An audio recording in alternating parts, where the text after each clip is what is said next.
Hello all welcome back to my channel. So ఇదైతే నా evening vlog అండి. ఇది సాటర్డే అనుకుంటా, సాటర్డే ఈవినింగ్ వ్లాగ్. మా పాప ఒక 1 వీక్ నుంచి డైలీ స్విమ్మింగ్ పూల్ వెళ్దామమ్మా, స్విమ్మింగ్ చేస్తాను అని గొడవ చేస్తున్నాను అనమాట. సో సరే పాపం అడుగుతుంది కదా, ఈరోజు తీసుకెళ్దాంలే అని చెప్పి ఇంకా రెడీ చేస్తున్నాను. సో ఇక్కడ స్విమ్మింగ్ పూల్స్లో ఏంటంటే ఖచ్చితంగా స్విమ్మింగ్ డ్రెస్సు, స్పెట్స్, క్యాప్ అన్నీ మ్యాండేటరీ అనమాట. ఏం లేకపోతే దిగనివ్వరు. సో ఇంకా అలా రెడీ చేస్తున్నాను అనమాట. స్విమ్మింగ్ డ్రెస్ వేసేసి కొంచెం క్యాప్ పెట్టేసి water bottle, extra pair dress ఇవన్నీ సర్దుకొని తీసుకెళ్ళాలి ఇంకా.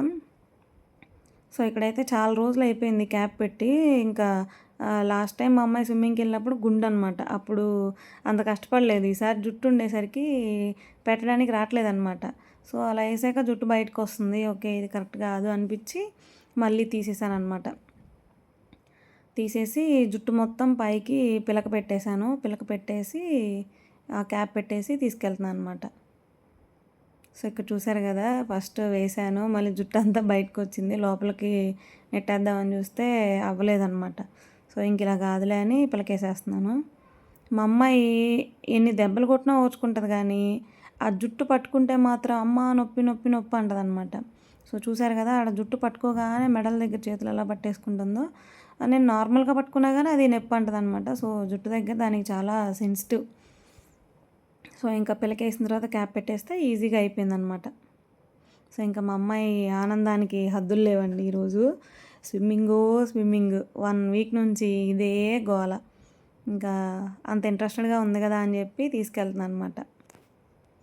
సో ఇక్కడ చూసారా, డ్యాన్స్ వేపిస్తుంటే ఎక్సర్సైజ్ చేపిస్తున్నావా అమ్మ అని అడుగుతుంది నన్ను. మా అమ్మాయికి ఆనందం వస్తే చాలు వచ్చి తెగ ముద్దులు పెట్టేస్తుంది. సో ఇంక ఇక్కడైతే సర్దుతున్నాను అనమాట. ఎక్స్ట్రా పెయిర్ డ్రెస్సు అక్కడ అంతా అయిపోయాక తొడవడానికి టవలు, అది స్విమ్మింగ్ వాటర్లో దిగేటప్పుడు చిన్నపిల్లలకి కావాలి కదా. సో అది అక్కడికి వెళ్ళాక గాలి కొడతా ఉన్నారు. నెక్స్ట్ స్పెట్స్ ఇంక ఇక్కడ ఈ బ్యాగ్లోనే కావాలి అని అడిగిందనమాట. దానికి ఈ బ్యాగ్ అంటేనే ఇష్టం. సో అందుకని ఈ బ్యాగ్లోనే కావాలి అని అడిగింది. వాటర్ బాటిల్ చూసారా, బ్యాగ్లో పెడతా అమ్మా అంటే లేదు నేను ముందు తగిలించుకుంటాను అని తీసుకుంది. సో ఇంక ఇక్కడైతే అదే చెప్పులు వేసేసుకొని రెడీ అయిందనమాట. వెళ్దాందా ఫాస్ట్ అని. సో ఇంకా స్కూటీ మీద అయితే తీసుకెళ్ళిపోయాను. అక్కడ దిగాక కూడా నేను రాకముందే పరిగెట్టేస్తుంది లోపలికి. ఆ రోడ్లో వెళ్తుంటేనే స్విమ్మింగ్ పూల్ అని గొడవ చేస్తుంది. సో ఇంక ఇక్కడైతే గాలి కొట్టించుకుంటుంది అనమాట. దానికి అసలు ఎంత ఆనందమో ఆ రోజంతా స్విమ్మింగ్. పిల్లలందరితో చాలా బాగా ఆడుకుందనమాట. ఒక 1.5 hour ఏమో ఆడింది. అక్కడ మంత్లీ బేసిస్ తీసుకోవచ్చు లేదా డైలీ బేసిస్ తీసుకోవచ్చు. సో ఫస్ట్ డే కదా, నేను సరే చూద్దాంలే అని ఒక్కరోజుకి తీసుకున్నాను అనమాట. పర్ అవర్ 150 రూపీస్ ఛార్జ్ చేస్తారు. ఇది కిడ్స్ పూల్లోనే వదిలేసాను అనమాట పాపని. అటుపక్క అయితే అందరూ నేర్చుకునే వాళ్ళు వీళ్ళు అందరూ ఉన్నారనమాట, ట్రైనింగ్ తీసుకునే వాళ్ళు డైలీ.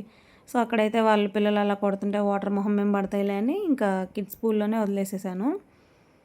ఇది బిలో 3 feet. ఇంక ఇక్కడే ఆడుకుంటుంది అనమాట. యాక్చువల్గా అది దానికి అందుతుంది, కానీ సేఫ్టీ ముఖ్యం కదా, అందుకని అది వేసేసాను అనమాట. ఇక్కడైతే అటు నుంచి అటు తెగ తిరిగేస్తుంది. అమ్మ చూడు అని పిలుస్తూనే ఉందన్నమాట.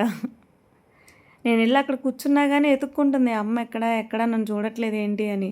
అక్కడ కూర్చున్నానని అక్కడ కూర్చోవద్దు, రా ఇటు వచ్చి చూడు నన్ను అని పిలుస్తూ ఉందన్నమాట. మేము స్విమ్మింగ్కి జాయిన్ చేద్దాం అనుకుంటున్నాము. తన ఏజ్ అయితే ప్రజెంట్ 3.5 years. సో ఈ ఏజ్లో నేర్చుకుంటేనే కొంచెం త్వరగా నేర్చుకోగలరు కదా, అందుకని జాయిన్ చేద్దాం అనుకుంటున్నాము. చూడాలి జాయిన్ చేస్తామో లేదా అనేది. ఈ ఈ స్విమ్మింగ్కి వెళ్ళిన రోజు నేను జస్ట్ అలా స్టేటస్ పెట్టానమాట, అలా ఆడుకుంటుంది అని. అయితే తనని ఇప్పుడు స్కూల్లో జాయిన్ చేసామన్నమాట, నర్సరీకి. అక్కడ ఒక సారు పరిచయం అయ్యారనమాట. ఆ సారు వీడియో చూసి స్విమ్మింగ్ నేర్పించండి, ఇక్కడ మా స్కూల్లో కాంపిటీషన్స్ అవి ఇవి ఉంటాయి, పాప బాగా ఫ్లెక్సిబుల్గా ఉంది, నేర్పించండి అని చెప్పారు. సో అందుకని ఇంకా వాళ్ళ డాడీ ఫిక్స్ అయ్యారనమాట, జాయిన్ చేసేద్దాము, దానికి ఇష్టమే కదా, బాగా వెళ్తుంది, రోజు నేర్చుకుంటుంది, ఈ ఏజ్లో నేర్చుకుంటే త్వరగా వస్తుంది కదా అని.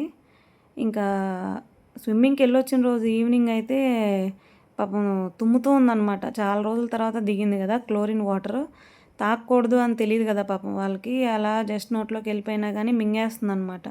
సో ఇంక ఇంటికి రాగానే కొంచెం సాల్ట్ వాటర్ పోసాననమాట పొట్టలో. అది నోట్లో కొంచెం సాల్ట్ వాటర్ పోసాననమాట, ఏమన్నా ఉన్నా పోతుందిలే అని. ఇంకా బాగా క్లోరిన్ వాటర్ కదా, కొంచెం డిహైడ్రేట్ అయిందనమాట. ఒక ఫస్ట్ డేనే కదా, ఇంకా ఇంకా ఈవినింగ్ ఇంటికి వచ్చాక బాగా అలసిపోయింది. ఒక 1 అవర్ బాగా ఆడింది. ఇంటికి వచ్చాక బాగా అలసిపోయింది అనమాట. ఇంకా ఫుడ్ తినేసి పడుకుంది. రోజు 8, 8:30 అలా తినేది. ఆ రోజు 7కే అమ్మ ఆకలేస్తుంది పెట్టు అని అడిగింది. 8:30, 9 కల్లా నిద్రపోయిందనమాట. సో ఇదేదో బాగుంది కదా, మంచిగా బాడీకి మంచి ఎక్సర్సైజ్ అయితే హాయిగా తినేసి పడుకుంటుంది. ఆకలేస్తుంది, మనం పెట్టవసరం లేదనమాట. ఆకలేస్తే తనే తినేసి ఆ రోజు వెళ్ళి బెడ్ ఎక్కి అదే పడుకుందనమాట. సో ఇంకా డైలీ ఇలా జాయిన్ చేస్తే మంచి ఎక్సర్సైజ్ అవుతుంది, నైట్ త్వరగా తింటుంది, త్వరగా పడుకుంటుంది కదా అని అనిపించింది. సో అదే ఇంకా జాయిన్ చేద్దాం అనుకుంటున్నాము. ట్రైనింగ్కి కాస్ట్ ఎంత అనేది అడగాలి అనుకుంటున్నాను, ఇంకా అడగలేదు, వెళ్ళి అడగాలి ఎంత తీసుకుంటారో మరి ట్రైనింగ్కి పర్ మంత్. నార్మల్గా అయితే ఎవ్రీ మంత్, ట్రైనింగ్ లేకుండా అయితే 3000 అన్నారు. ఎవ్రీడే బేసిస్ అయితే పర్ అవర్ 150. ట్రైనింగ్కి ఎంత అడుగుతారనేది చూడాలి. ఓ 5000 ప్లస్ అడుగుతారు అనుకుంటున్నాను నేనైతే. సో ఇంక ఇక్కడైతే కొంచెం పెద్ద పిల్లలు కూడా బేబీ పూల్లోనే దిగేశారనమాట. వాళ్ళు అలా జంప్ చేసేస్తున్నారు, పాపం దీని మీద వాటర్ పడిపోతున్నాయి, అయినా కానీ ఆడుతుంది. ఇంకా ఈవినింగ్ ఇంటికి రాగానే ఒక ఎగ్ దోశ వేసేసాను అనమాట. ఎగ్ దోశ వేసి కొంచెం నెయ్యి వేసి పెట్టేస్తే మంచిగా తినింది. నార్మల్గా నాకు ఒక దోశ పెట్టాలంటే దానికి ఈజీగా 1 అవర్ పడుతుంది. సో ఆ రోజైతే ఒక 20 మినిట్స్లో ఫాస్ట్గా తినేసి, ఇంకా మాకు దగ్గరలోనే అమీన్పూర్ సాయిబాబా టెంపుల్ అనమాట. సో నైట్ టైం అక్కడ చాలా బాగుండిద్ది. అక్కడికి వెళ్ళాము, కాసేపు అలా ఎంజాయ్ చేసాము. అలా బొరుగు మసాలా అది కొనుక్కుందనమాట, వాళ్ళ పిన్నితోటి కూర్చొని పెట్టించుకుంటుంది. సో ఇదండి నా వ్లాగ్.